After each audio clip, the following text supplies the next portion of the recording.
Hello again, everyone. Here is video number 2, Healthy Movements for Runners' Knees. But before we go on, I'm going to remind everyone that nothing in this video series is intended to replace medical advice. If you need medical assistance, please see a medical professional. In this series, we are simply taking a quick look at the very basic structure of the knee and exploring what we can do to improve function and feel and move better. The introductory title to this section might be Beginning to Ask Questions, because asking questions of your body is key. Everything is better with awareness. Now, we've talked briefly about acute injury to the knee. Let's see what is different about chronic injuries, those that occur over time. Please note that chronic injuries can be of a more subtle nature. First, let's talk about chronic degenerative processes that may have an inefficient movement pattern as a cause. Here is an X-ray, actually 2 X-rays labeled A and B, and the first one here has normal joint spacing.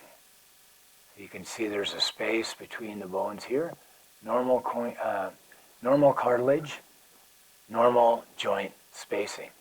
Over here, obviously, the spacing of the joint has narrowed to where the bones are touching or basically touching. And this looks rather painful. It doesn't look like there's much spacing due to healthy cartilage right here. Could be painful, very arthritic. So, can you see how a habitual movement pattern that distributed the weight-bearing loads through the knee more on one side than the other could cause something like this? Now, I'm not saying that's the only cause, but can you see how that could be a major contributor to a knee looking like this? And how would a movement pattern that distributed the weight-bearing loads more evenly throughout the joint help? Here is another common problem that runners face, IT band syndrome. The iliotibial band is a band of tough connective tissue that runs from high on the hip here, inserts in the glute, and also another muscle called the TFL. It's a tough band of connective tissue that runs from way up here on the hip down to past the knee joint. Note the area where the pain often occurs. And of course, this pain occurs every time you flex and extend the knee. It can be very discouraging. So the pain also could occur a little bit higher, but this is very common right here. So again, how would a movement pattern that distributed the weight-bearing loads throughout the gait cycle help with something like this? This is a problem on the lateral side of the knee. Just as we saw in the last slide, there was a problem on one side of the knee. So how would a movement pattern that distributed the loads more centrally through the knee joint help with this? And again, of course, eventually we're going to come to the question of how would you even establish such a pattern? Here again is another common problem that runners face and talk about, patellofemoral syndrome. On the left here, we have something that illustrates the patella tracking very neatly and smoothly with all the forces aligned properly, tracking nicely through the femoral groove here. On the right side, we have a tracking that does not track smoothly through the femoral groove, and you see that it is actually tracking quite laterally, and it's actually affecting and wearing down the cartilage under the patella because of this irregular tracking. So what kind of a movement pattern might produce this? Would it be a movement pattern that produces imbalances in the quadriceps muscles? Would it be a movement pattern that involves too much rotation of the knee while moving straight forward? Perhaps too much rotation in relation to the foot?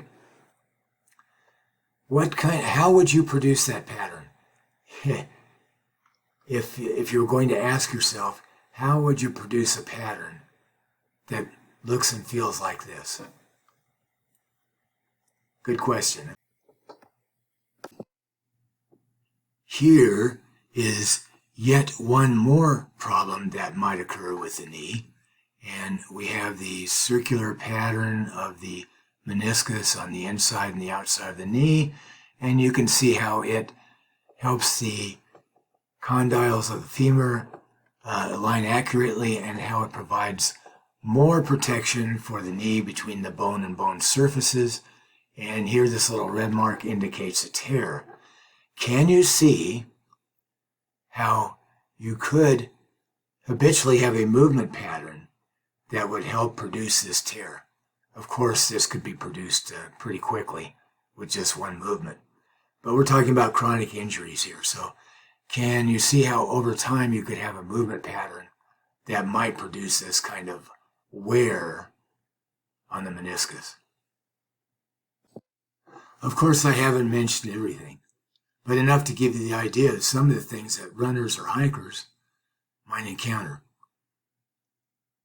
Shear forces, or forces that in some way act perpendicular to joint surfaces, are destructive. The best movements take the load smoothly through the joints in an efficient and sustainable way.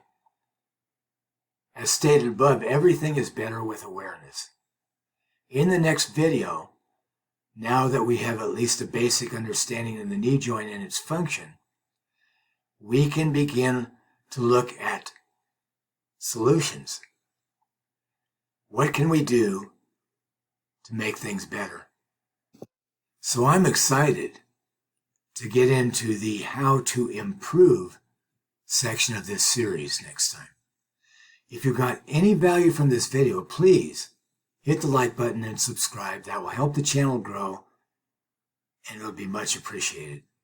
So stay tuned for Healthy Movements for Runners' Knees number 3, and we'll see you, my friend, in the next video.